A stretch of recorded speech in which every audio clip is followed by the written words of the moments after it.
হয় কি গাঁথনিগুলো করতে অনেক সুবিধা হয়, গাঁথনিগুলো আপনার সুন্দর হয়। আর যখন আপনি ছাদটা এই গাঁথনির উপরে করবেন তখন কিন্তু ওই যে অনেক সময় দেখুন বিমের নিচ দিয়ে কলমের সাইড দিয়ে বিল্ডিংগুলো ফাটে, এই চান্সগুলো থাকে না।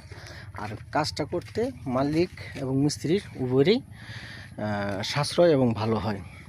তো ছাদ করার আগে এইটা করে নিতে হবে। আরেকটা জিনিস দেখেন, আমরা কিন্তু ফ্লোরটা করে নিচ্ছি, ফ্লোরটা কিন্তু আমরা করে নিচ্ছি, ফ্লোর করে তারপর গাঁথনি করেছি। এখন আমরা যদি এখানে বাঁশগুলো সেটিং করে আপনার ছাদটা করি তাহলে কিন্তু অনেক সুন্দর হবে, ভালো হবে, কাজটা নিখুঁত হবে।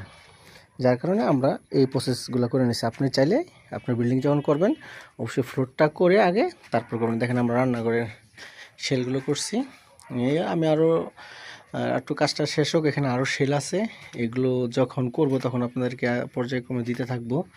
হ্যাঁ, তাহলে আরও সুন্দরভাবে বুঝতে পারবেন কাজটা। এটা একটা রান্নাঘর, রান্নাঘরটা খুবই সুন্দর হয়েছে। এগুলো আবার আপনাদেরকে দেখাবো, কারণ এখন কাজটা চলমান তো ওইভাবে দেখাতে পারতেছি না।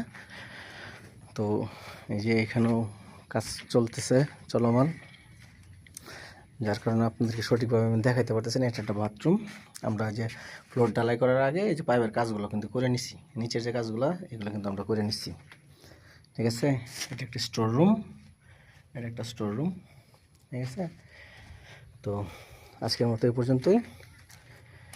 নেক্সট ভিডিওর জন্য অবশ্যই লাইক, কমেন্ট, শেয়ার করে রাখুন। ধন্যবাদ।